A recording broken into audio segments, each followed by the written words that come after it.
मौला अली की तलवार पकड़ी, नबी पाक का इमामा बांधा और घोड़े पे सवार हुए तो कहने लगे ज़ैनब घर तेरे हवाले और मैं अल्लाह के हवाले, घर तेरे हवाले और मैं। और फिर इमाम हुसैन निकले, इमाम अली मकाम निकले। रावी कहते हैं कि ये जलवा पहले भी बड़े सोने थे पर आज जो रंग देखा वो कभी नहीं देखा। क्या अंदाज था, जिधर जाते नारा लगाते तो हाथ हो जाते। इतने लोग इमाम हुसैन ने काटे, इतने काटे, फिर वापस पलट के आए और कहने लगे ज़ैनब जरा पर्दे के पीछे से देख तो सही मेरी बहन, इन बुज़दिलों को जुर्रत ही नहीं हो रही हुसैन के मुकाबले में आने। एक दूसरे को धक्का देते, तू जा तू जा। फिर इकट्ठे वार हुए। ये कौन है कटा हुआ, लिबास है फटा हुआ, ये बिल यकीन हुसैन है, नबी का नूर ऐन है।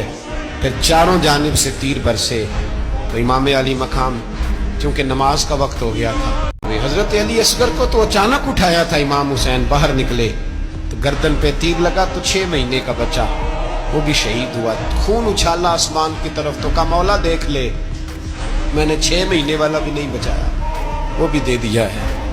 फिर हजरत अब्बास को बेटियों ने कहा कि अब ना, कुछ कहते हैं पहले शहीद हुए, कुछ ने लिखा बाद में, अब हमसे पानी के बगैर नहीं रहा जाता। तो जनाब अब्बास पानी का मशकीज़ा लेके निकले बाहर, एक हाथ कटा, दूसरे पे मशकीज़ा वो भी कटा, फिर पानी तो भर लिया था, ला ना सके, फिर गर्दन कटी तो शहीद हुए। बच्चों की भी शहादत हुई। पर जब उनका लाशा उठाया तो इमाम हुसैन कहने लगे मौला अब ना हुसैन की कमर कमज़ोर हो गई, अब कमज़ोर हो। और भाई एक मैयत हो जाए तो 4-5 दिन तो पूरी आंखें नहीं खुलती।